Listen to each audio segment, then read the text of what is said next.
You're back. Good. What can I help you with? Not an umbrella, I hope. I don't need one myself, you see. All around you, rain keeps falling down. On the wooden boards she's standing on, and on the water around you.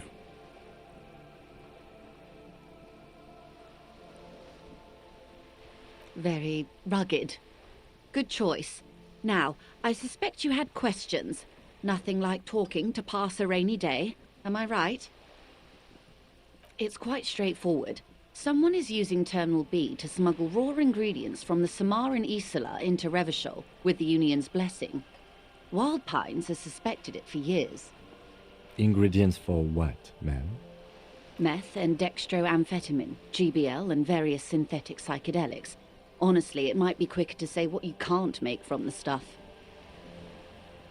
Yes, after they clear the terminal, we lose track. The actual production is taking place at various sites in and around Jamrock Quarter, north of here. Wild Pine seems to be well apprised of the local drug trade, ma'am. Do you mean to say the Union also produces the product? Sells drugs, I mean? We're in logistics. It's our business to know. And no. As far as the company knows, the Union does not produce it. They transport the ingredients for a cut. Yes, but you won't get anything out of Evrat and the Dockworkers Union. Still, every chain has its weak link. The handoff. The motor lorries at the roundabout. Precisely. Someone needs to move the ingredients from the harbour into the city. Once they reach Jamrock, they're distributed to a network of local manufacturers well beyond our grasp. But in transit, they're vulnerable. Perhaps you've noticed that a number of lorries are tangled in a traffic jam at the roundabout just now. Interview the drivers who are still hanging about. One of them might be waiting for a crucial shipment. Her irises are light green, like the river Esperance in bright daylight, upstream where it's clearer. I'll be explicit. If you find this driver, I will share company secrets with you. Uncovering Union secrets could also give you an upper hand when dealing with them. We did, on more than one occasion. Apparently, there's some sort of inter-precinct disagreement about whose jurisdiction this area falls under. We know the company has launched its own probe into the Union's alleged involvement. We also know it's come up empty. It's not just the RCM. No one's been able to find any hard evidence. Well, here's your chance, officers. No. We asked East Motor Track to raise the drawbridge. The road company is a partner of one of our subsidiaries. However, this is a limited time opportunity. Once the complaint has been processed by the Trade Committee, they'll have no choice but to lower the drawbridge, and the operation will continue. Thousands of litres of raw ingredients will pour onto the streets of Revachol. Not the east across the river, but the west. The vulnerable, the weary.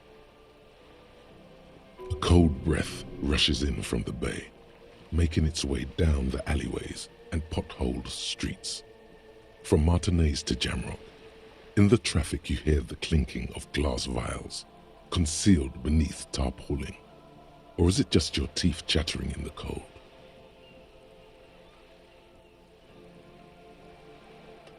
A lot of it. It comes in from large Samaran factories in South Safre, Sigai, and Sinyao. The literage they must get from this terminal alone must be oceanic. Well, at least this solves one mystery. What is that, Lieutenant? Why I had to call East Motor Track and beg them to open the drawbridge for me. I'd wondered since I first drove in, on my motor carriage. I am sorry for the inconvenience, Lieutenant Kisaragi, but we need them trapped here. This is a unique opportunity. I'm sure you understand. How do you think they're financing this strike? There are thousands of unpaid dock workers going strong for the 4th month straight. There was a shakedown of local businesses preceding the strike. Many were squeezed to bankruptcy to fund it. With all due respect to these desert cacti, the contents of a few cash registers cannot provide for 2,000 men. The local businesses can scarcely provide for themselves. Precisely. Smuggled out of that very gate at night, most likely, then loaded onto lorries and driven to Jamrock. You simply need to find one driver who will open up to you. The two might even be connected. Or not. Though, if you have evidence to the contrary, I'm eager to hear it. As eager as I am to share it, Lieutenant, once the job is done. Yes? Excellent. According to my reports, there are at least 3 lorry drivers lingering near the roundabout. Hopefully one of them will know something. It may come to nothing, or it may just blow the case wide open. I can keep the drawbridge up for a few more days at least. You should have the time you need. In the meantime, let me know if there's any other way I may be of assistance.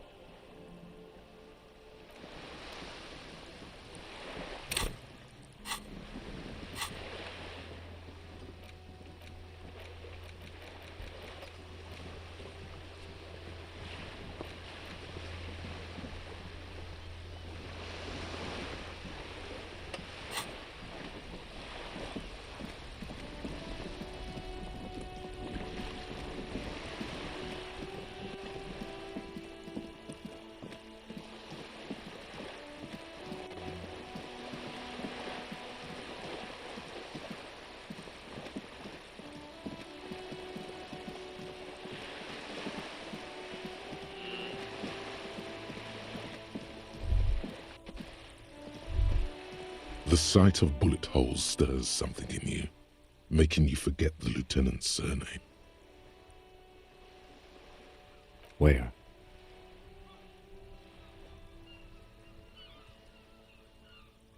There? Those are old. These bullets were fired during the Revolution, over half a century ago. They do not warrant investigation. Not much. I don't have a fresh perspective on it. Shall we go?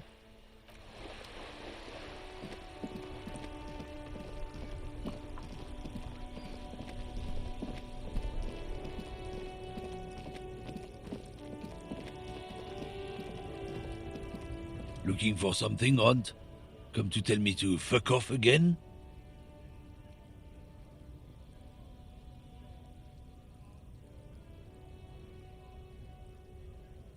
Drugs? They're shit, man. I don't let anything pollute my body. You know where that shit comes from? Sarah Miriza, Safre, Ilmara. They take the money from our local junkies here and then use it to outcompete us in the manufacturing sector. They know they can't beat us in a fair fight, so they have to get us to weaken ourselves somehow. It's racial sabotage, racial economic sabotage. He eyes you warily, unsure how to respond. This goes on for about 2 seconds. Then, I don't know shit, and if I did, I wouldn't tell you. What do you think? I can't leave the lorry unguarded. Stuff's been getting looted lately. It's those little kips sneaking around at night. If they touch my stuff, the bosses will be on my ass like ass cancer. Isn't it obvious? Fucking Sealang, that beady-eyed South Samaran. His little side business is a scam. I wouldn't be surprised if he was peddling drugs as well. He's a Samaran guy who likes to pretend he's some kind of businessman. Really, he's just selling his employer stuff. Stuff he stole after he broke the seals on his Humanox lorry. Just follow the smell. It smells like apricot and oil when you're nearby. Yes, yes. Where is he? Looks like I offended your partner there. Too bad. Sea Lang's usually a little bit south of here, near the canal. You can't miss him. Just watch yourselves. His tribe are natural liars. It's in their blood. He's your man, all right? 100%. I wouldn't be so sure about it. Not until we've heard what Sea Lang himself has to say. Guess so.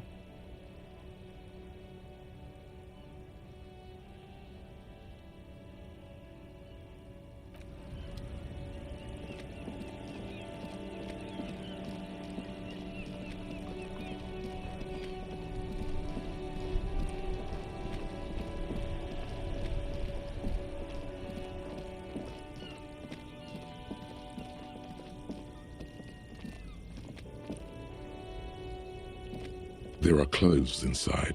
Cheap second-hand clothes, smelling of strangers' body odors. Don't be shy. These are premium class clothes. Good quality fabrics, best retro design. Save the economy with your style, officer. How about some premium class service over here? Like paying with net worth. Go over and ask him if you can do that.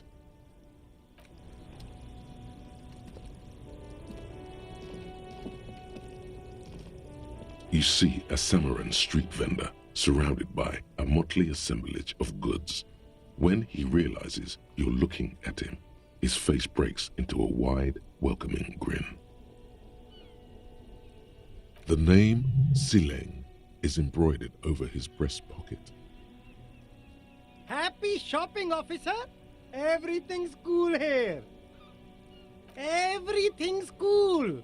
The goods are cool, the customers are cool, the place is cool. And one more thing, officer.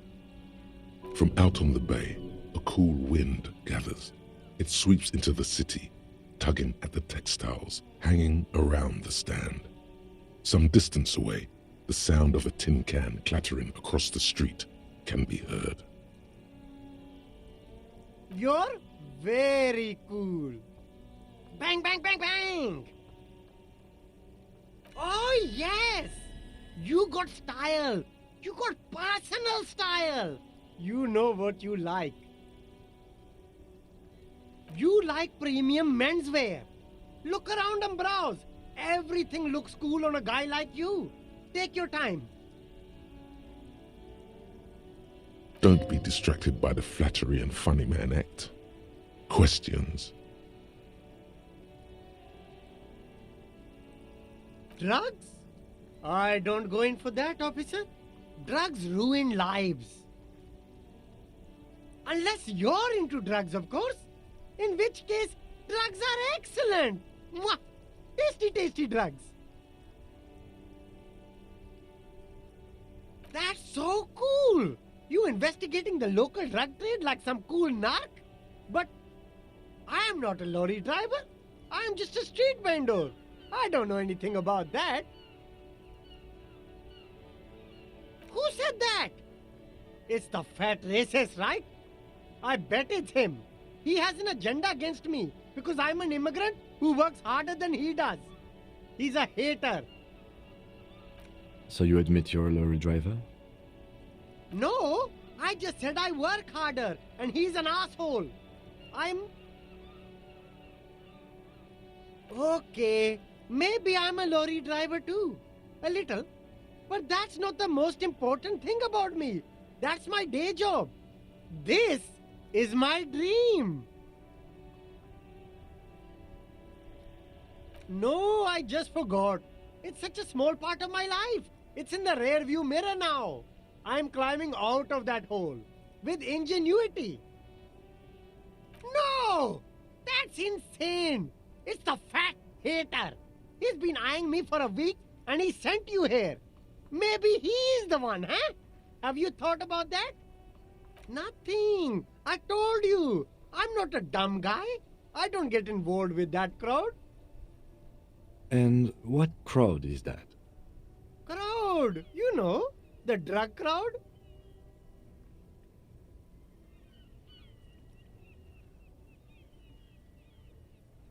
No use. He's not telling us. He's too afraid. We need to take him to my station and ask him there, after we've called his boss. Okay, look. There's bad people doing bad things here. That's all I know.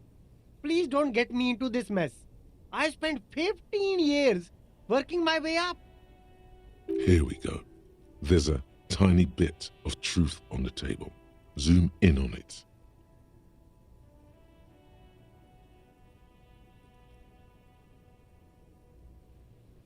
It's a she, okay?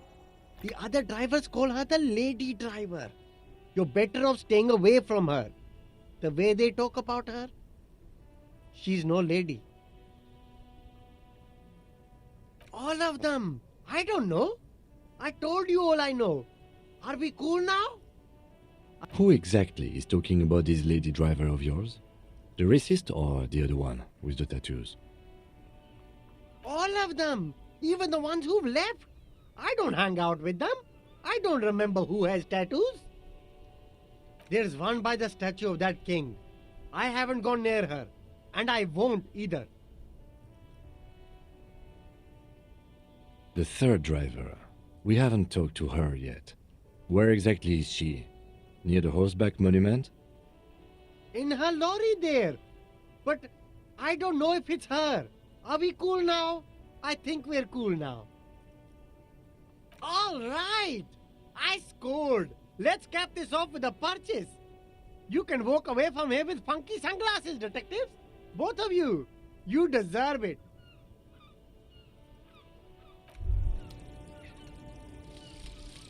Rigorous self-critique. Here it is. Hard facts from the man you are. You once jerked off in the locker room and were caught. You held a young woman by the arm and kept her in your apartment for 20 minutes against her will. That's right. These are not flights of fancy. These are real deeds, Harry, emerging from the darkness of your past. You tried shooting a fleeing suspect in the foot, but hit him in the pelvis, crippling him for life. And, above all, you let life defeat you. All the gifts your parents gave you, all the love and patience of your friends, you drowned in a neurotoxin. You let misery win, and it will keep on winning till you die, or overcome it.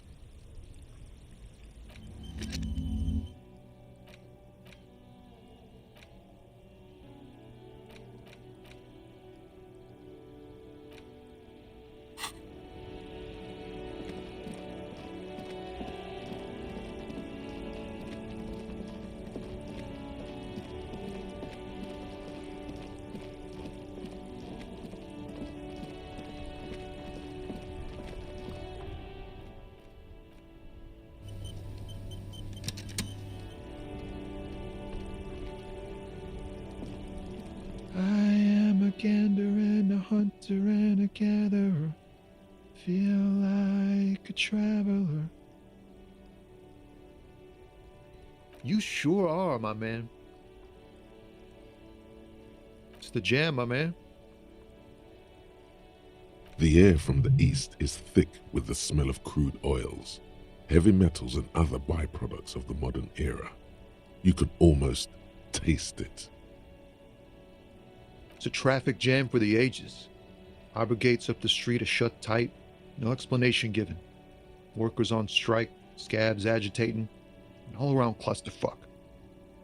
Meanwhile, we're all stuck here in long-haul limbo for days upon days upon days. Upon days. Feels like forever. Like I was born on this here roundabout and this was all I ever knew. Just me and the metal and the tires, the oil and the fumes of mazout. Yeah, imagine. It's been a whole week already. So tell me, what do you need? He ain't one of us drivers. I know that. All accounted for. Otherwise, I haven't really asked about that. Been wasting time right here. Keep him busy. It's easy to see he's telling the truth. He's kept his nose out of the dark stuff. analyzing the fundamental structural and psychological conditions of being stranded in the midst of a sea of motor lorries and their sad, despondent chauffeurs. A sense of surprise there ain't more bodies hanging from more trees. I don't want to talk about that. Man, I was hoping she'd catch a break. All I can say is, she isn't around here anymore. She isn't some mastermind evildoer, and I don't know where she is. Thank God I don't know. People here call her the Lady Driver. She kept her name a secret. From me too. Now I see why. Again, not a lie as far as you can tell. A friend? An acquaintance? I don't know. She was the only person in this damn jam I could talk to. She's someone I don't want to rat out to the law, okay? A youngish woman. Gruff, but in a cool way. What color hair? Blue and violet. Dyed. It was violet when she got here. Blue before she went. Then she may have dyed it again. Damn, I don't want to... Please just let it go. Whatever she did, it can't be that bad. She's not a bad person. I know that much. We can't just let it go. It's part of a police investigation. That's how it always is with you, isn't it? All part of the investigation. The girl's troubled. If you hunt her down, she may not survive it. I can't have that on my conscience. It won't come to that. We won't pursue her on this. This is information only. I don't believe you. She's got the darkness in her. That young person's darkness when you think it's all over. And you're looking for a way out. She shared this with you? Yes. Which is why I don't want to snitch on her.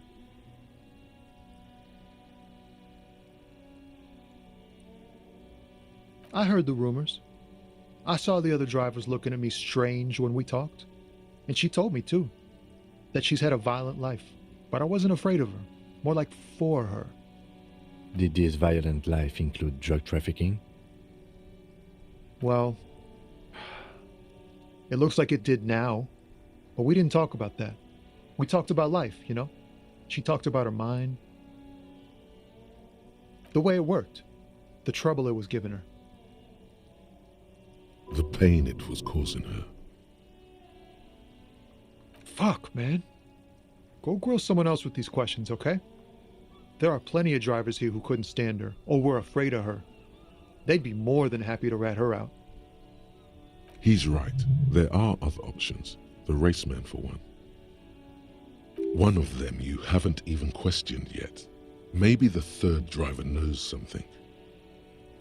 Push Tommy and it will break his heart and his spirit. Don't expect you to be pals. Now is not the time to focus on feelings. You need that info, son.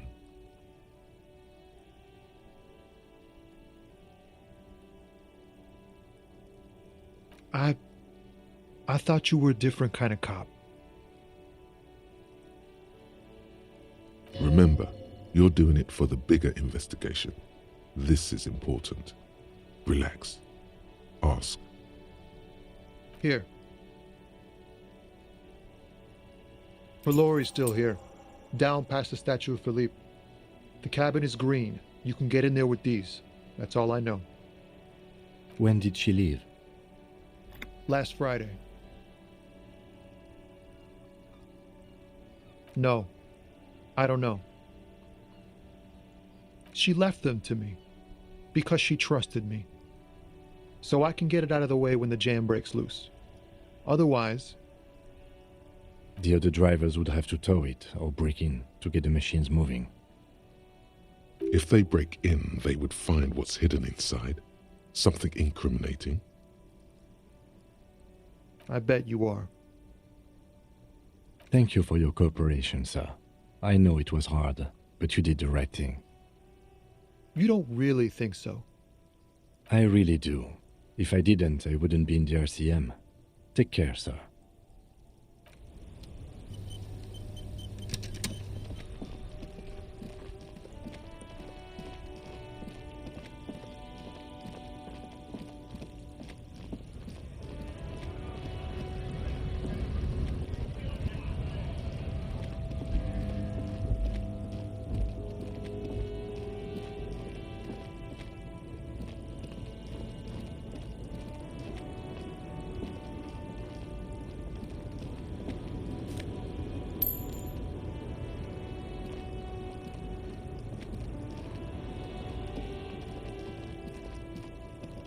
This green faun, A to Z, contemporain, is parked in the shadow of the ruins looming overhead. It's seen better days. This is the one our man pointed to. The glass on the side windows is tinted and covered with dust. You can barely make out the shape of the seat and two steering levers. The door is locked. The handle looks shiny, like it's recently replaced. You push the key into the lock and turn. It makes a cracking sound. Then the door pops back a few centimeters. You can just... The smell of cigarettes and perfume welcomes you. The cabin inside is plastered with old movie posters. Actresses smile from the walls. There's a radio transmitter in the front and a toolbox tucked under the driver's seat. Some tools lie scattered near the pedals. These are movie posters featuring starlets from long-forgotten films from the 20s, the teens, even the 90s of the last century. One of them particularly catches your eye, a centerfold of an ingenue attached right above the back seat. There's definitely perfume in the air. It's spicy, with a hint of amberette, wafting through the bitter air of the cabin.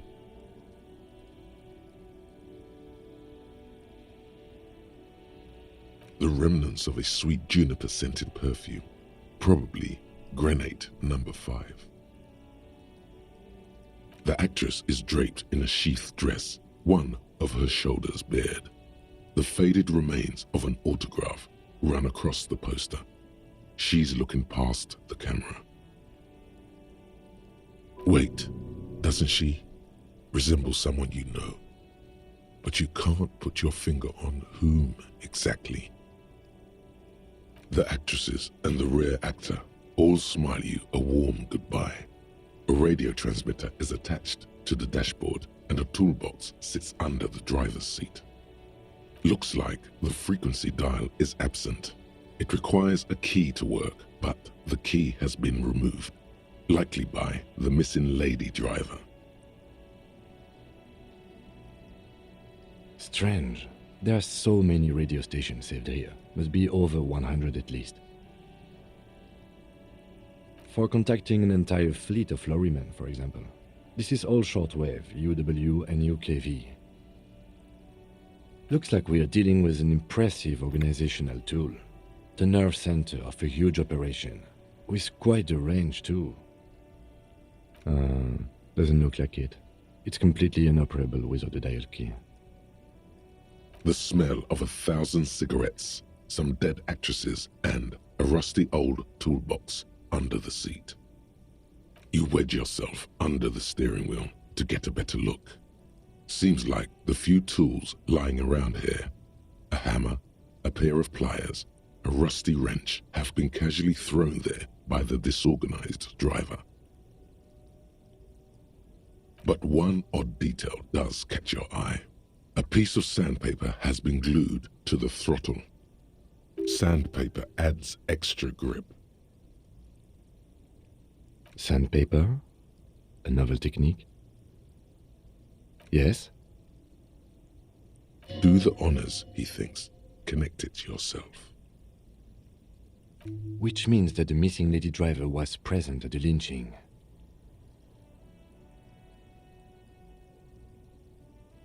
Looks like her, yes.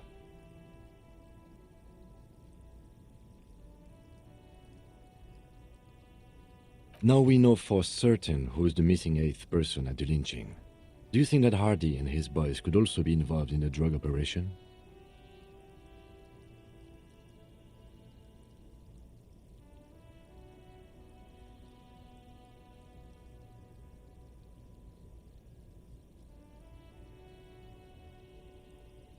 Understood. We should still go and see what Titus has got to say on the matter. Are we finished with the lorry? The movie stars are still smiling from the walls. The radio transmitter sits on the center console and a faint smell of perfume is in the air. A metallic drawer slides out from the seat. It's empty, except for a folded newspaper. It's an issue of Peripherique from last Wednesday. A piece of paper falls out from its pages. It looks like an article ripped out from a radio enthusiast magazine. Complex mathematical equations explain the basics of something called the Ulan frequency system. These formulas look oddly painful. Maybe it's the hangover, but they give you a headache. The Ulan frequency system? I've never heard of that before. I know of FM, AM, UKV, but... The pull-out toolbox slides back into its nest. The rest is as it was. Radio, posters, a trace of motor oil smell under all the cigarettes. He closed the rusty old lorry door. Great. I think we got everything. A word, detective? Before we return to Joyce?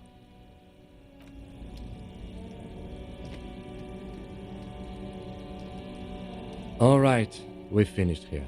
Let's quickly debrief and go over what we found, so we don't do it in front of the company rep.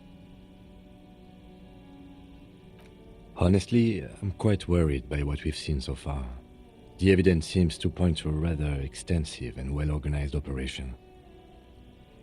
I'm especially intrigued by that radio transmitter, particularly the sheer number of stations it can connect.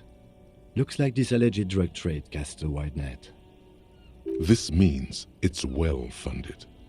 Technology like that, a major player must be financing it.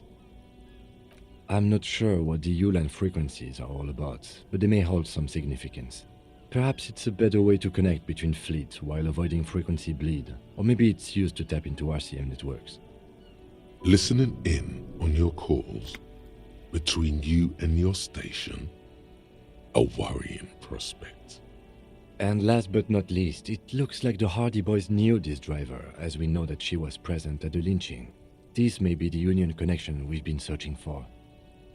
The probe and the case converged, he thinks. This was quite the find. As elegant as they are, I don't think they are relevant to the drug trade. Don't be fooled. Desire always plays a role.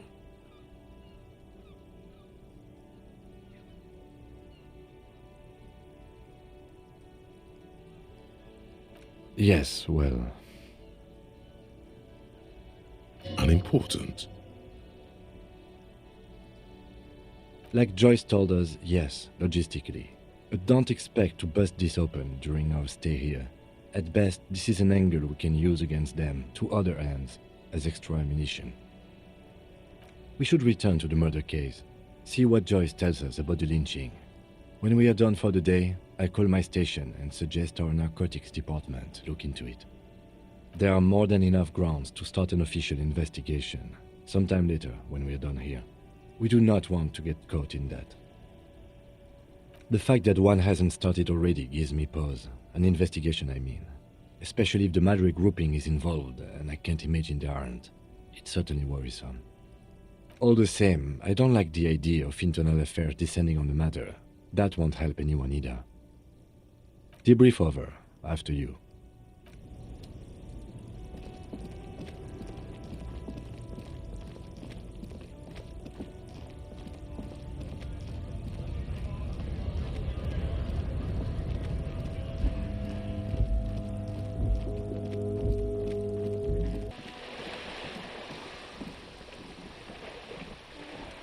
You're back. Good. What can I help you with? Yes, my eyes on the harbour have sent word to that effect. What have you discovered?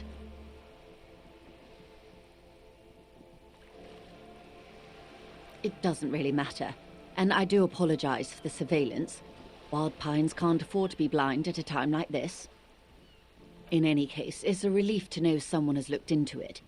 If I may ask, will there be an official investigation? I assume you discovered there is an operation. The lieutenant is about to interject. Cut him off. This decision should be yours. If there is an investigation, it will be part of an ongoing operation, subject to confidentiality. I am sure you understand. Of course, detectives. In any case, you've held up your end of our arrangement. I trust you with the rest. Now it's my turn. I wouldn't normally break protocol like this, but the situation demands it. If you don't solve this murder, I'm afraid we may have a bloodbath on our hands. The words bloodbath sound cold in her mouth. They taste of iron and strawberries. Yes. I'm afraid this strike may descend into a small-scale civil war, with possible consequences for all of Rivershoal West. Since you are sharing, man, this is also the RCM's worst-case scenario. Then we're on the same page, as grim as it may be. I have an indirect role to play, I'm sad to say. My employer experienced a momentary lapse of faith in me. In that moment, they elected to deploy a private military contractor as an insurance measure. They called it my security detail. They were dispatched after I relayed the union's initial offer. Every worker... A member of the board. I tried to convince my employer it was simply a piece of rhetoric, or a joke. They did not appreciate the humor. Absolutely not. These mercenaries are muscle, pure and simple. They are meant to intimidate the Union into surrendering. Who are they, exactly? Crenell, an Oranese military company. As far as I know, 3 arrived in Martinez. They report to me sporadically, but they do not answer to me. To be frank, our relationship is deteriorating. They wear ceramic armor, have semi-automatic weapons, and years of combat experience. They also have trauma and stressor disorder, and no idea how to conduct themselves in an urban civilian environment. So, what happened? The story is, one of them, the colonel, I don't know his real name, sexually assaulted a local woman while he was drunk and separated from his unit. This allowed some of the more militant Union members to subdue him. He was taken out behind the whirling in rags and lynched last Sunday night. Nothing. Mr. Clare refuses to let me into the harbour. I have not been able to discuss this matter with anyone there. The remaining 2 Crenell contractors carry out their orders, for now. It's a smokescreen. In secret, they are conducting an independent military tribunal into the lynching. Once this investigation is concluded, executions will follow. What is the nature of this so-called investigation? Whether to execute one, some, or all of the Union militants. It'll be all of them. The decision is already made. Surely you're joking. These people are killers.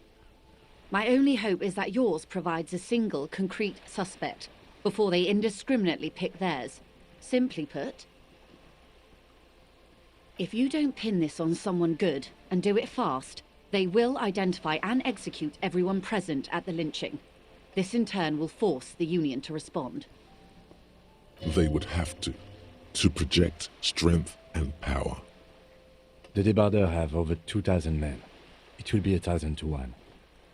Have you ever seen a hornet invade a beehive, Lieutenant? It's not pretty. These men work in tandem using semi- and fully automatic firearms.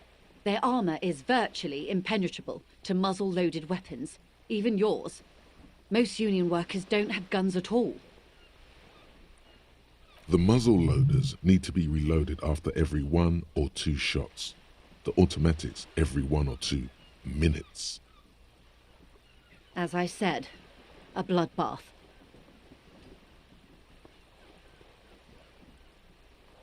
Too many things have already gone wrong. Nameless, badgeless detective of the citizens' militia. All we can do is keep that which is not from following suit. One single concrete suspect delivered into civil court, and I may be able to defuse this situation. Not much. Their public resume is relatively good, as far as private military contractors go. I believe they were once called Downwell. They boast a long list of clients: Saint-Baptiste, Welchman Lorentz, Eendracht. A warning sign, however. The operations concerned all take place in third or fourth world countries. Guarding facilities, escort missions and such. Meaning they're used to operating in war zones. Yes. All the good conflict corridors, Supramundi, Yesut, the Seminese Islands, countries that don't have a good record reporting atrocious military conduct on their soil. Sadly, no. Before this happened, I had little interest in them. Now that I do, I don't have the resources. If you still have access to the ICP's database, you could run a better background check than I ever could. It may take some time, though. Do you know a lot about the inner workings of the RCM and the ICP, ma'am? In my line of work, it pays to do your research. I was prepared to deal with the RCM. I did not think I'd be dealing with a group like Crenell. I have, and they will. However, these orders take time to reach what is basically a rogue unit out in the field here. Until they do, it's all on us. Or he didn't. This is information passed on to me from some teenagers loitering around the canal. I cannot testify by it. The remaining contractors, their tribunal, it's what they believe. That the man was killed because he assaulted a local woman. I've asked around a bit. This seems to be the accepted story around Martinez. The lieutenant consults his notebook, his eyebrows knitted in concentration. Odd. We haven't heard any reports about an assault in connection with the lynching. Where did it take place? And when? Last Sunday night, at the Whirling in Rags, the hostel by the gates. Supposedly, the colonel was drunk, maybe on narcotics too. Either way, he's alleged to have sexually assaulted a woman. Sometime later, a group of dock workers got their hands on him. That's a good question, officer. I don't have the slightest idea. As I said, it's a rumor about a rumor. In any case, it's what the colonel's remaining colleagues believe. You'll meet her soon enough, you feel.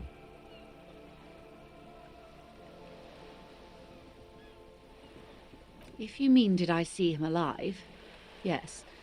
But I did not know him. Lely, his service name, a nom de guerre, most likely.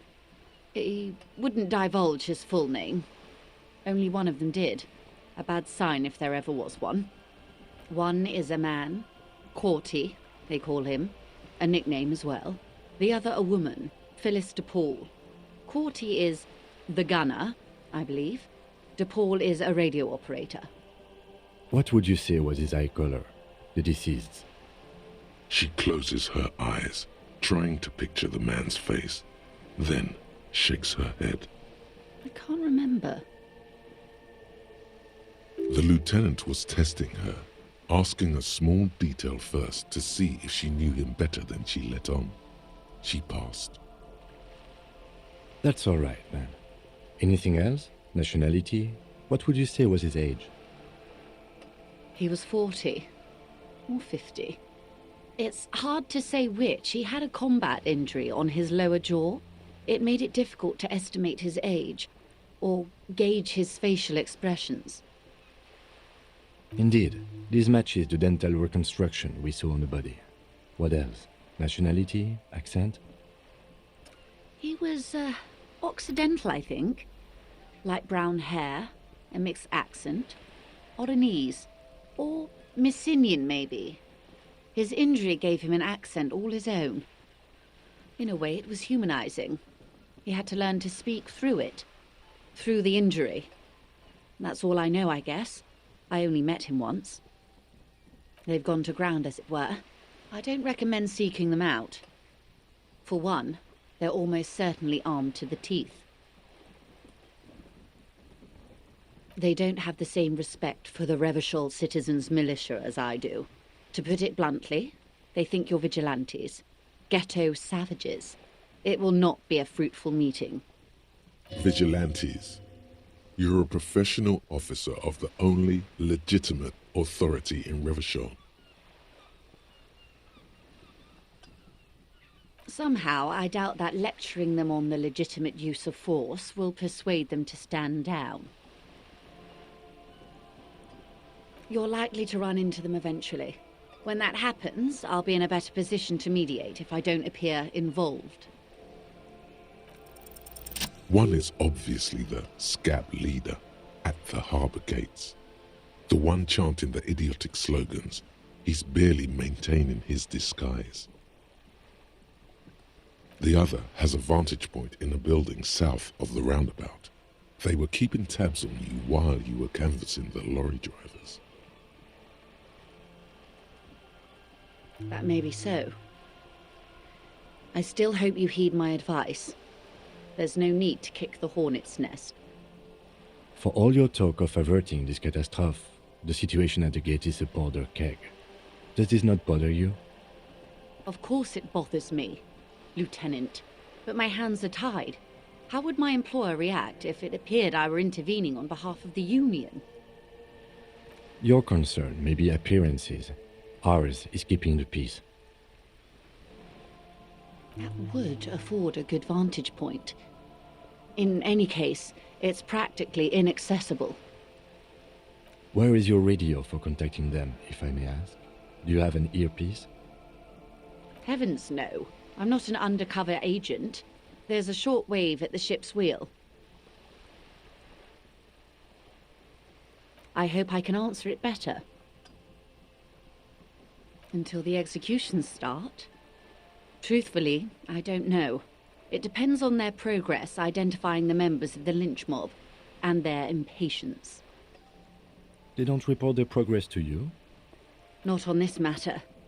I'm afraid they consider this a personal initiative. It's a matter of days, not weeks.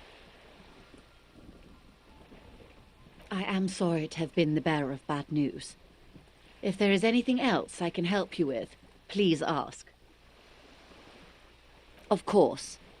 Excuse my hesitation before. For about half a minute, in silence. It was taken with a trigette not long ago. This is the man's upper body. There were no more markings on his hands or legs. Her mouth is relaxed. The accordion lines near her mouth vanish. The pearls of her eyes move slowly on the photo's surface. Sorry. I was trying to see if I can read the web of interdependencies between these points. The stars. I can't. But that's how you read this story.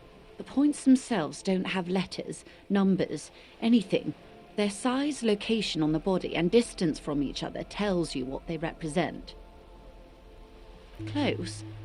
Port cities. This is an Oronese map of the waterways, a sailor's tattoo worn by wayfarers of the Dolorian century.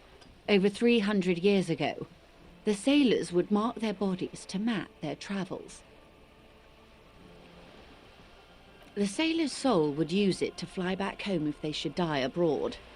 This is a sort of contraption to be reeled back in by. The silver cord, they would call it. Quite a few. Vredefort, the Oronese capital, traditionally stands on the right shoulder. He started somewhere near here, I think. What next? Then he made his way to the Pretto Grande, through what I think must be the Stutz Canal, an artificial channel through the Occident. From the Pretto, he sailed to the Insulindic Ocean, first the Semines Islands, then this. Revachol. Those are the two constants. Vredefort on the shoulder, and Revachol in the heart. They started the tradition of these maps right after the discovery of Insulinde, at the dawn of the Inter-Islary Age.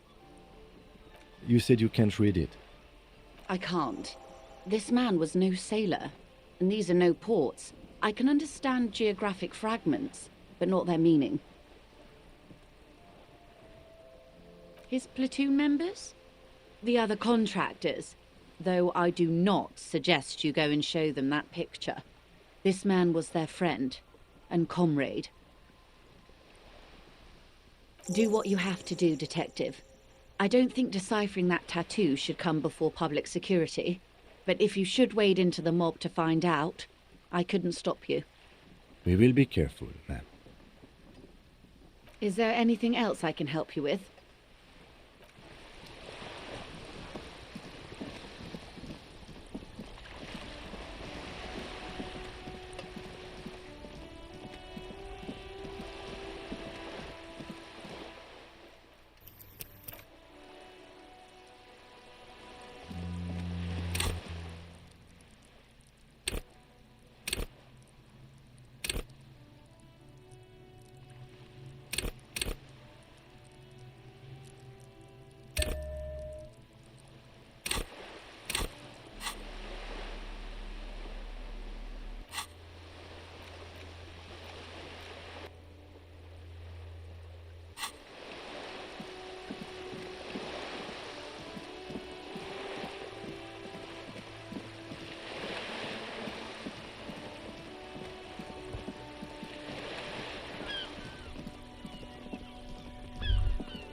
Went native on the chief, huh?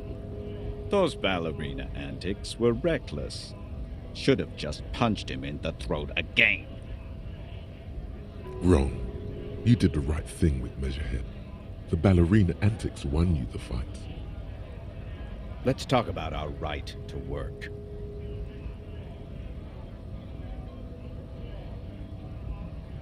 Hell no. I'm just an honest scab. I won't have talk like that around here. You understand? His neck muscles tense up. The veins on his neck bulge.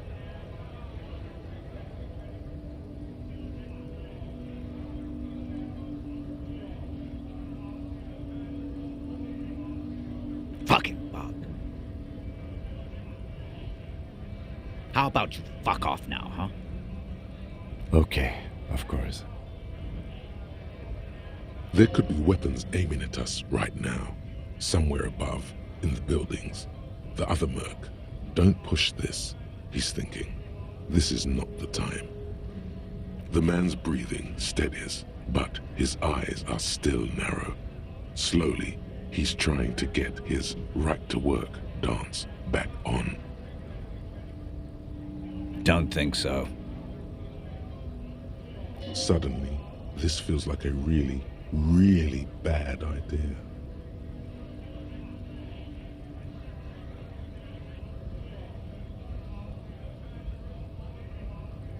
Silence. He takes the photo. Grey eyes dart back and forth on the glossy surface. His face is unmoving. Fucking loincloths. Really did him in. What it means. I can tell you what this one means. Only one. You want our colonel is deep in the bush here. Deep in the fucking bush. In Baytuh, 41. Monsoon season. He's on a reconnaissance mission. He spent a month behind enemy lines, scouting kipped villages. Nothing but fucking bugs and snakes for fun. Men are getting restless.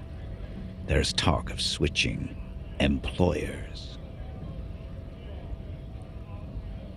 With some strange emotion, this is about to get really graphic.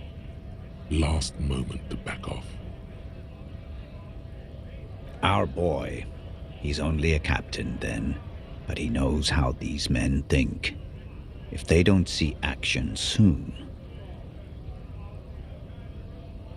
At dawn, he comes upon two kids, breeding in the bushes by the river. Or maybe they weren't breeding.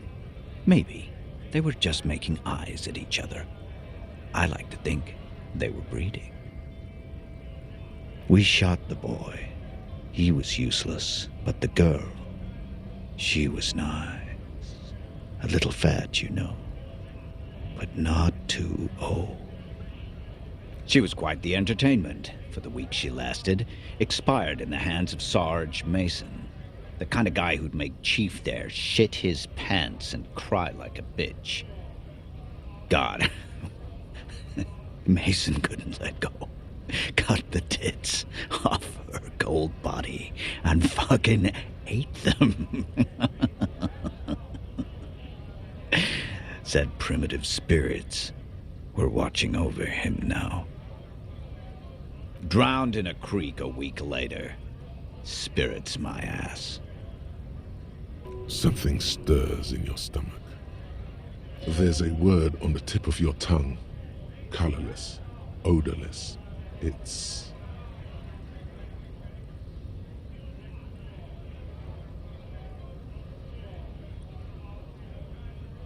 You bet it was. No, I was somewhere else. That's just a guess as to what this one little star on his belly might mean. I'm just a bouncer.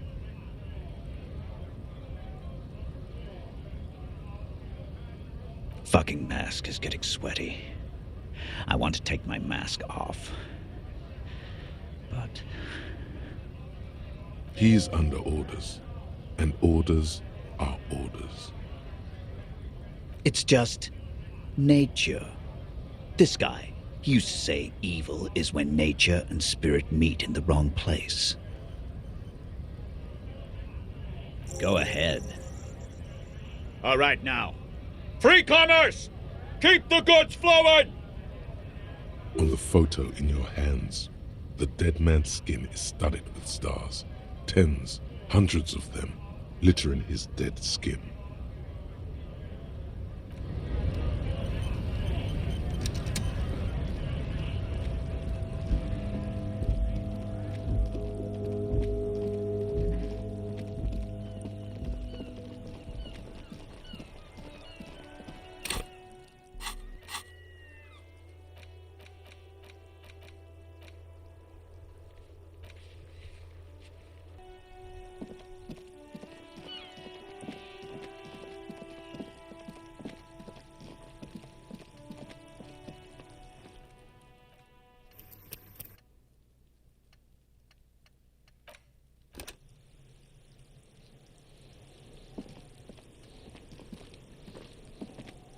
The man is decomposing visibly now. Every hour, he looks less like a creature and more like a pile of intestines. The lieutenant adjusts his glasses and takes a deep breath.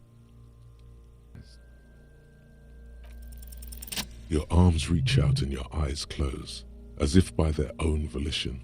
It's dark all around. You feel cold, slippery flesh, first with your fingertips. It's right under the palm of your hand.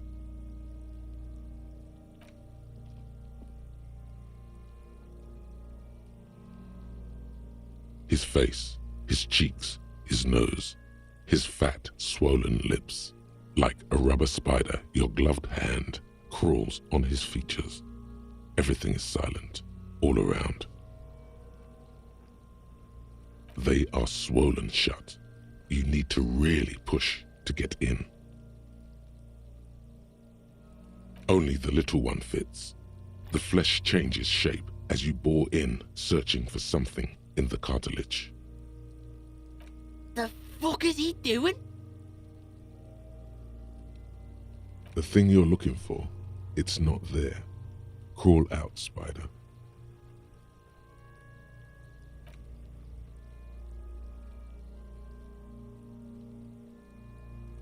The oral cavity is cold and moist. A ball-like tongue attaches itself to the base of the mouth, lolling around like a scallop. You're on the right track. The tongue moves freely in the cavity. The mucus of the mouth is slippery, fragile, even through the latex. From the soft meat, teeth are budding. Hard pearls of bone in the gums and in the back of the mouth. Can you feel it? You're so close. Rip his jaws open now. Look in. A vision of black and dark red death, pried open by your hands and studded with teeth. Looks like he's laughing. Death fumes rising from his throat. And there, in the back of his mouth, above the bell of the uvula, right in the soft palate, you see a hole, barely visible to the human eye. It is swollen shut, almost vanished. No larger than 0.4 centimeters in radius, the edges appear darkened. Keep going. Kuno nods, too. He takes a step closer. A black trickle of liquid runs into his throat from the wound. Your index fits right in there. A tight tunnel of flesh opens up. Tissue damage. Wide enough for 2 fingers. As you push both in, you reach through his mouth, right into his brainstem. The fuck is happening? Ah, shit, see? Yes, that's what this part is called. You've seen the drawings. You've studied them. The basal ganglia feels clumpy. What entered here has torn apart his reptilian complex. The funk soul brother at the back of his head has gone dark forever. Your yellow fingers slide into the remains of the limbic system. There is no resistance. It's gelatinous. The slug-like structures are damaged too. The tearing extends deep into both hemispheres. The lieutenant answers with the sound of his pen on paper. Fucking cavity, see? Your fingers are all the way in now, reaching toward the inside of his skull. The cavity goes further, but the entry wound isn't wide enough for the rest of your hand to follow. All the muscles in your body harden. Time to enter him. Your fingers reach toward his skull. His cerebral cortex feels like jelly. Cold jelly. Strange fluid streams down your wrist as you push deeper until you feel it on the tip of your finger. Ice-cold serrated metal. Its edges cut right through the latex and into your finger. The pain is barely noticeable under the adrenaline rush. Can you get to it? There's a tiny crack, a protrusion in the cranium, right in the back of his head. Your finger must be pointing straight at it, from the inside. The object that is in there stops just short of the skull, in the encephalus, knocking this tiny fracture into the cranium. We have the makings of a very small exit wound here. Forget about the fucking exit wound, Beano. The pig is wearing him like a fuck puppet.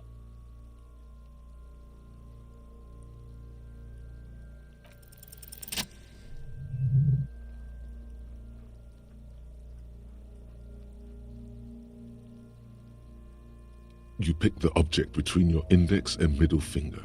Feels sharp, like metal. You press your teeth together. Your jaw is clenched. All you need to do is just... My pig's fucking got it? He's watching his old man get the big prize at the claw game. What? What is it? The inside of the head feels cold and smooth, like a glove. Sweat dripping down your brow. Careful not to lose the prize between your fingers. With a plop, your hand emerges from the mouth. The garden glove is covered in blood right up to the wrist. Between your fingers, a small flower, a blossom made of lead. Fucking beautiful! A bullet.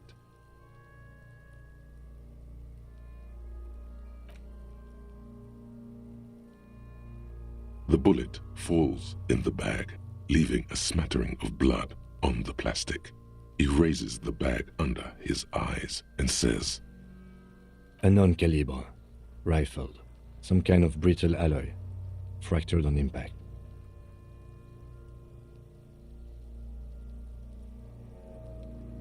Of course, you deserve it. We need to add an item to the injury list. Injury number 4. Oval entry wound with an abrasion collar, soft palate, back of mouth. High velocity, temporary cavity in brain tissue, small exit wound on the occiput. How does that sound? Opinion, fatal injury.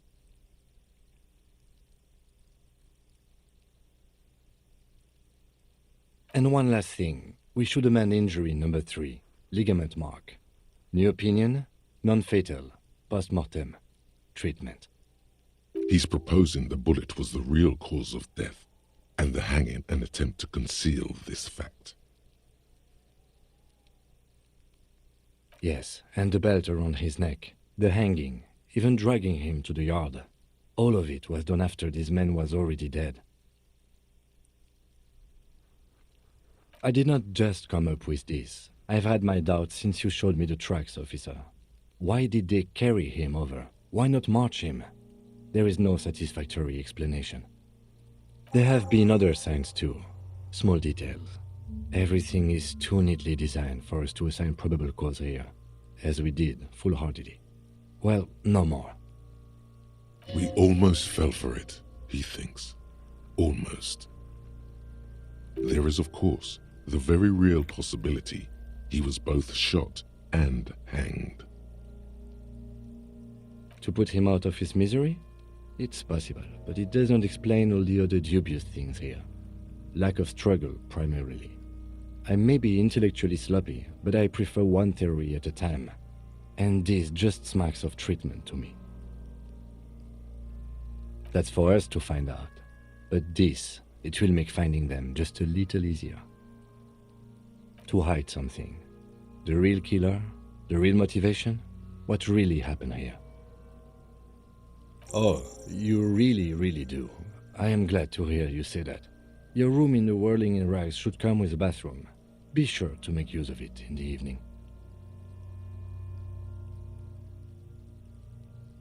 Yes, we should take a closer look at it. I am certain it has more to tell us.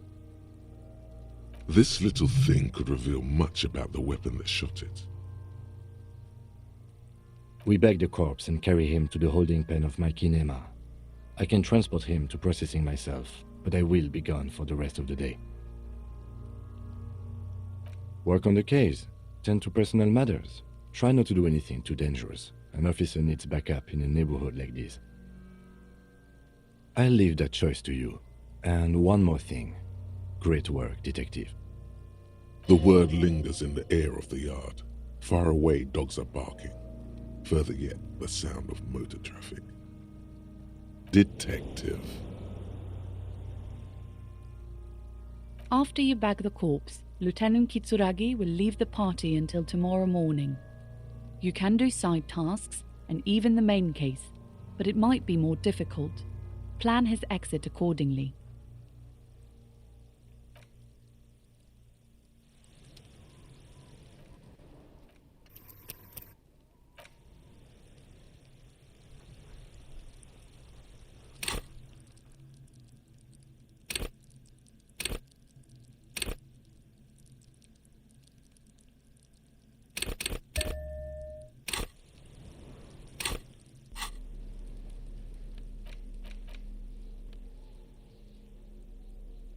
The bullet is safely sealed away in a plastic bag bearing the RCM stamp. Kim has filled out the label on the bag with the item number, case number, and date and location the bullet was found. Beside his orderly handwriting, the bullet looks especially sad, like a tiny, shriveled head of cauliflower. What? Well, if I was the bullet, which I'm not, I would say, find the weapon that shot me. If we find who owns it, we will have likely found who used it, possibly to kill our victim. In conclusion, the more we know about this bullet of yours, the better. The squashed bullet has some sharp edges where the jacket has split open. It feels cold, even through the bag. You wouldn't ordinarily have cause to handle jacketed bullets. The citizens' militia uses cast bullets only. Little pebbles of metal loaded from the muzzle, usually in a cartridge. The jacket of the bullet is made of a yellowish metal. It has blossomed out to reveal a dark grey core. The base of the bullet is close to 5 millimeters in diameter. You can just about make out a few striations near the base of the bullet. Little hairlines, linear. It feels standard. It's quite destroyed.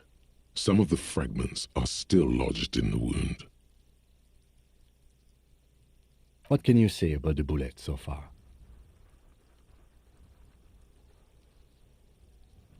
A jacketed bullet. Okay. It would have been shot from a military-grade breech-loading rifle, not from a muzzleloader like those typically found on the streets of Martinez.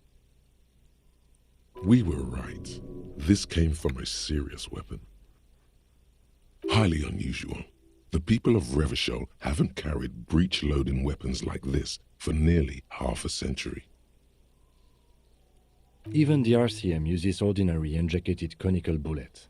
This is strange. Very strange. I like this, officer. Strange means unique. Unique means incriminating. We need to find the gun that shot it. Something tells you that won't be any time soon. This'll have to be one of those epic tasks that's open for a while.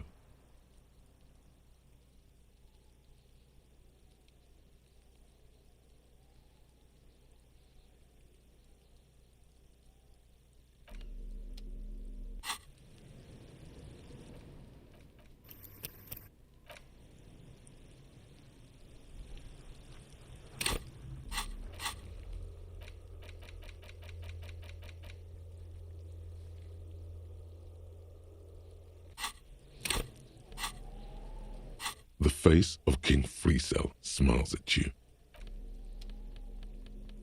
The bullet is still safely sealed away in a plastic bag bearing the RCM stamp. A rifle, revolutionary period. Your bullet looks to be an old 4.46 millimeter from the surplus left over from the turn of the century. Probably an antique or a retrofitted antique. The 4.46 caliber was widely used with the Belmargrave rifle, a Revacholian manufacturer. The BM dominated the battlefields of the Insulindian theater of the anti-centennial revolution 50 years ago. No, but Zeliger, a major firearm manufacturer, ended up with a surplus after the war, so there are still a lot of these old military rifles floating around, usually broken.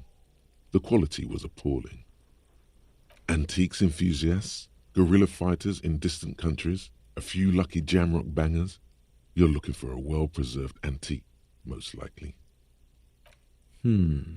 What are you thinking? Bullet?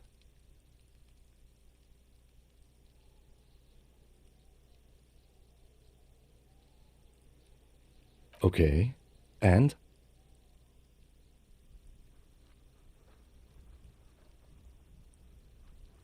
An antique. That makes sense. There can't be many breech-loading rifles floating around in Martinez, or anywhere in Revachol, really. I have to hand it to the monarchs. It's quite admirable that they took the advice of criminologists last century and banned the use of breech-loaders in peacetime. Some new RCM recruits get impatient with their muzzleloaders once they've trained with military-grade weapons, but they realize it's worth it in the end. Prohibiting peacetime law enforcement to front-loaded rifles is a policy enforced by the Moralist International in all the nations of the Real Belt. Imagine if everyone, cops, citizens, had access to firearms that could shoot multiple rounds without pausing to reload. After the first shot, the second, third, and so on come much easier. But back to the investigation. Doesn't seem that likely, but we'll check out all possible leads. Next step, finding the gun itself.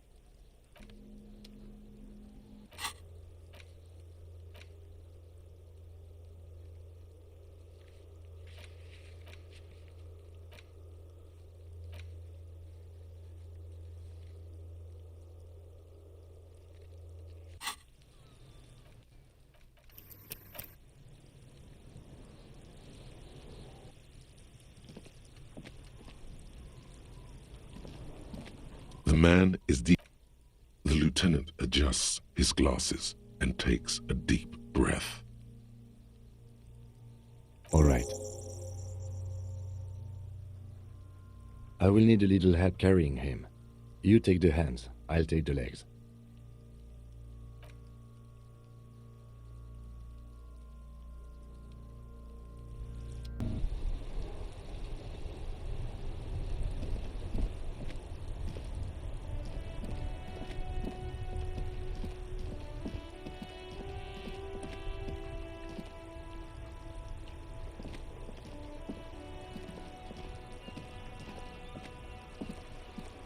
You sit on the wind-worn wooden planks of the bench. Your feet ache.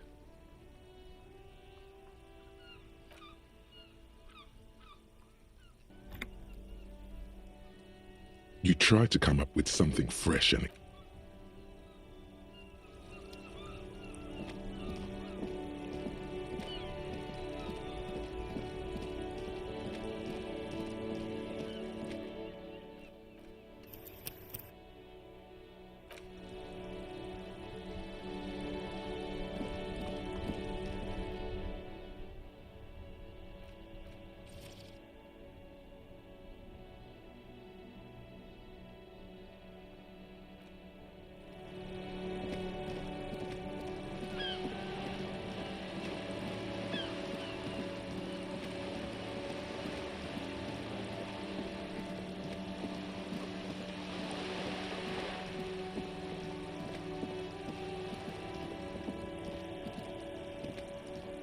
just an ordinary wall.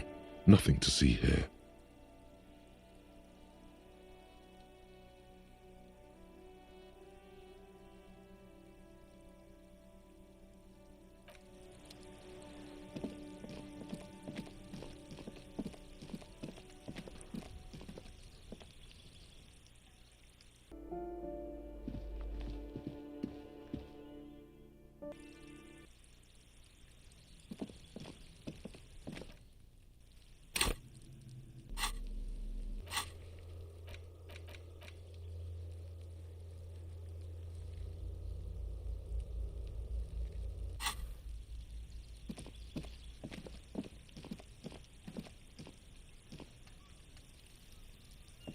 Gendarmerie, you found me. And his shirt is still unbuttoned. Beautiful.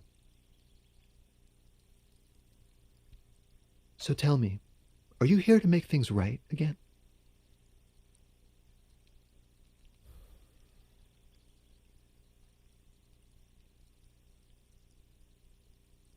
Beautiful. I have some good news for you. My Sunday friend is visiting me tonight. I told him about you and he'd like to say hello. Step in. He's already waiting. Trust me, you do. That's nice, but I don't have anything to tell you. It's my friend you're looking for, not me. He takes another drag of his unfiltered cigarette and looks around. It's getting dark and the neighboring windows have lit up one by one. Downstairs, a cat crosses the yard, disappearing into the bush. Besides, I've got to run. He's going to leave you alone again. That's sad. To the city. It's a beautiful night. A man on high heels stumbles out of a basement club, music blasting over the entire district. It's chilly, and as the chemicals hit his nervous system, 1,000 shivers ripple through his body. Take care, all right?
Officers of the Revachol Citizens Militia. You shouldn't be seeing him in an intimate setting. For some reason you feel this man is your superior. Superior, but he's not in the command chain. My name is Charles Vildrouin, and I am an official with the coalition government. I work for the Institute of Price Stabilité on assignment from Sur-la-Clé. I heard you talking to my friend outside. Very good. Super. I am here to assist you in any way possible. Ask me about the hanging. Oh yes, my friend has a great eye for these things. He refuses to tell me where it came from. It's a mystery. I believe they call this type of frame industrial. It's very comfy.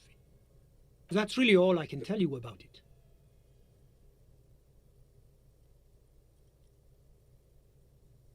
Ah, my friend. My friend is a good young man. His family immigrated here from Kedra, and life has not been easy for him. But he understands the importance of education. He has taken his future into his own hands, and that's all that matters. Sorry, who? But I told you, officer, he's a bright young man here to pursue his education. Education is the foundation of our future, especially the arts. It is a cornerstone of our civilization. Officer, you have to understand. I can't give you his personal information. I'm sure you have your own methods and databases, right? Please don't put me in this situation. He's deeply enmeshed in the study of the fine arts, yes. He's a truly free spirit. He likes all the arts. Perhaps graphic design, printmaking, who knows? The world is open wide for a talented youth like him. I'm all ears, officer. I'm sorry to say I did, officer.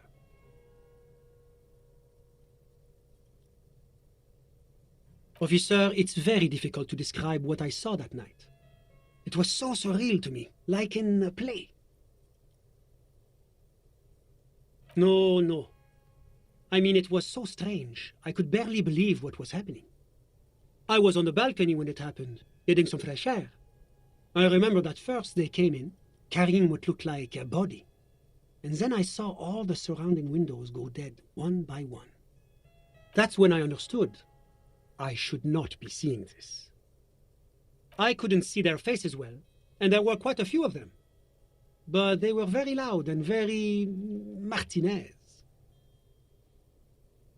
Let's just say that the laboring classes can get rather expressive with their profanities.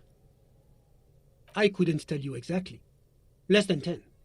Maybe 8? That's a giant you're describing. No, they were all quite human, as far as I could tell. I went back inside. Yes, back inside. Keep yourself safe from the killing. Officer, the yard was pitch black. There was nothing to see, but I could still hear their voices. They were threatening to kill that poor man. All men, I presume. But again, I couldn't see very clearly. That doesn't quite comport with what you know. Don't forget the lady driver. It's possible, officer, but I cannot say with certainty. It was very dark, you must remember. I believe they were mostly white, though I believe I saw 2 Areopagites among them, and I am quite certain that one spoke with a Mesk accent. Well, that's the strangest part, officer. Nothing happened. It was oddly quiet for a public lynching. Eventually, their shouts died down, and that was all. There were no gunshots, no celebratory shouts, no anything. You're right, of course. That is what one is supposed to do in such circumstances. I was simply in shock. I'm afraid I don't have anything else to add. All I can say is that it was late. My watch. Yes, now I remember. It was 30 minutes past midnight, give or take. No, I didn't see the corpse until the following day. Of course, anything I can do to assist the RCM. A moment, officer. Do you have everything you need from me? I'm afraid we won't have the chance to speak again once you leave. It's against diplomatic best practices for an official in my position to be discussing murders with local militiamen. And I'm pressed for time. After you leave, I should be leaving as well. That's not the real reason he's so apprehensive. Men in his position shouldn't be seen loitering around in underprivileged young men's apartments in the middle of the night.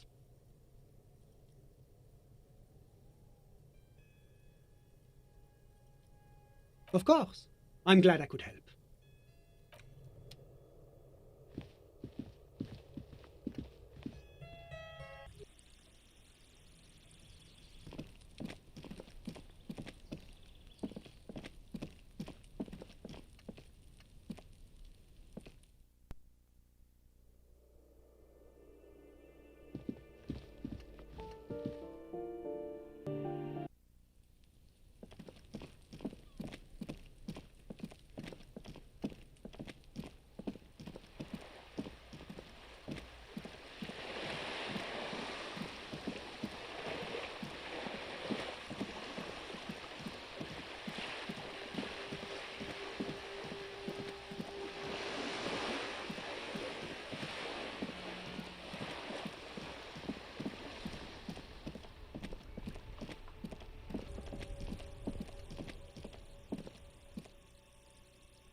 Can I help you?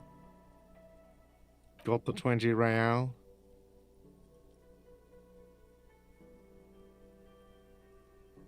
Good. You got the room for the night, but remember, you'll need another 20 real tomorrow. How could anyone forget, asshole?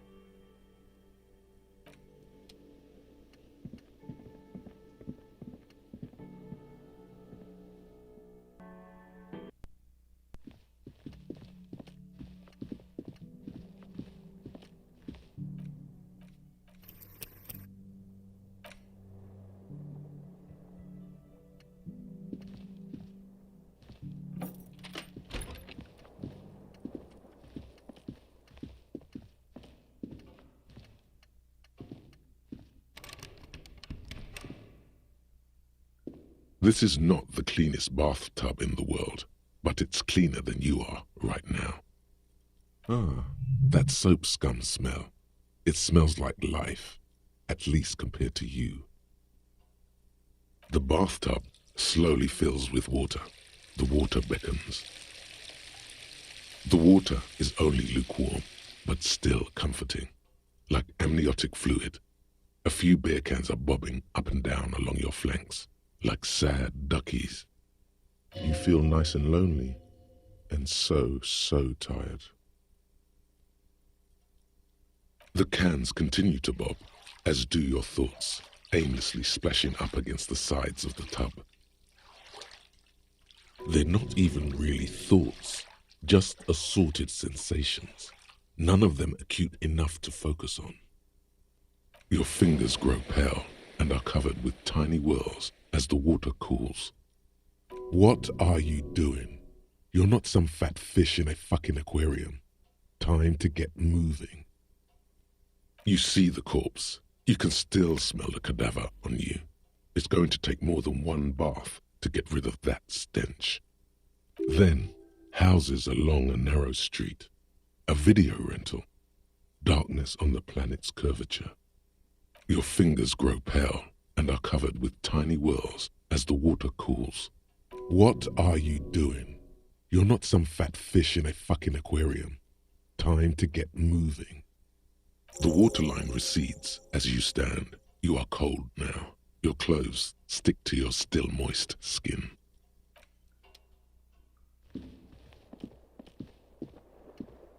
The bed is still cold from the broken window, and not too inviting, but it's yours. You've earned it. The bed is still cold from the wind blowing in from the broken window. The mattress creaks as you close your eyes and try your hardest to fall asleep. Here we are again, my broken bird. The waves are coming, carrying you away. But you can't go. No, you have to stay. Always half aware of yourself. You're not cooperating, brother man. It's your disgusting body. Even through your sleep you feel a vague discomfort suffusing it. Your belly and your sides are unpleasantly tender. You wish you could curl up into a fetal ball of safety. But you cannot, because of the pain. And there's a lot of it, ever present in your organs. It's like every one of them has their own nasty song to sing. That pain in your right side is your enlarged liver, by the way. As for your kidneys, you've really been compounding the damage lately.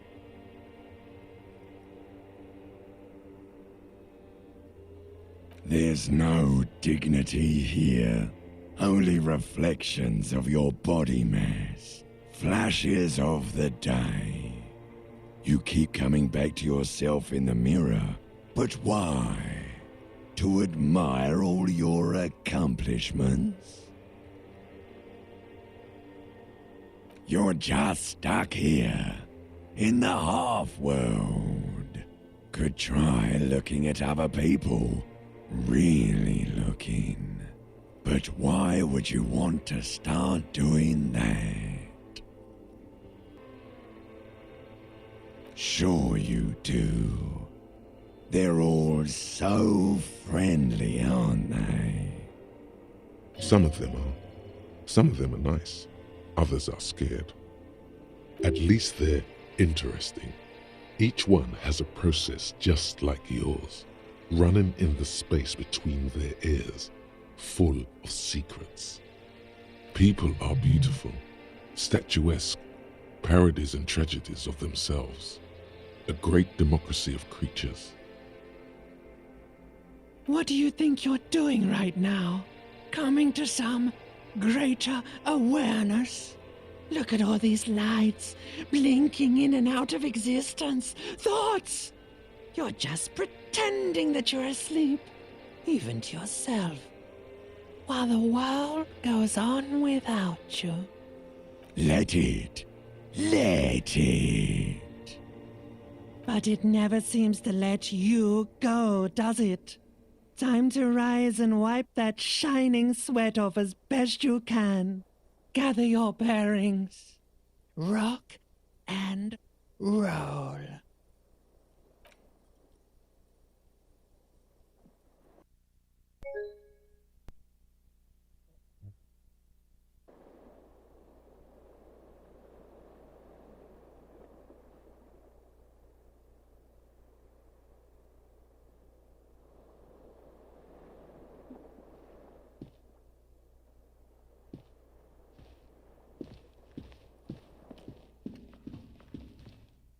A mirror hangs on the bathroom wall. In it, your face, adorned with the expression.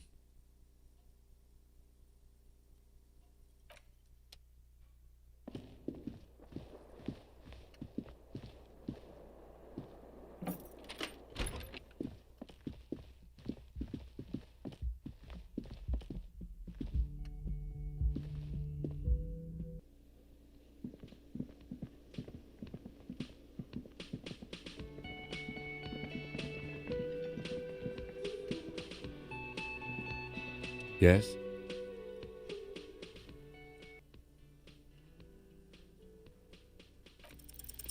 Look at you. It's because you're a failure. They sent you to Slight, Precinct 57. Just think about it for a second. You're a raging alcoholic who showed up 3 days late wearing piss-stained disco garb. You weren't sent here to win. I've considered it. It would be immensely ugly of them, not to mention unprofessional, but I also think it's somewhat unlikely. I checked the records. This jurisdiction dispute, who polices Martinez, reaches back to the 30s. It's as old as my station. And all this time we can't decide who gets Martinez? I think, yes, both stations would prefer a win.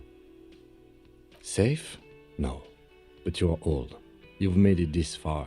Something has brought you through. We've only just started working together, so I don't know what it is yet. But it's there.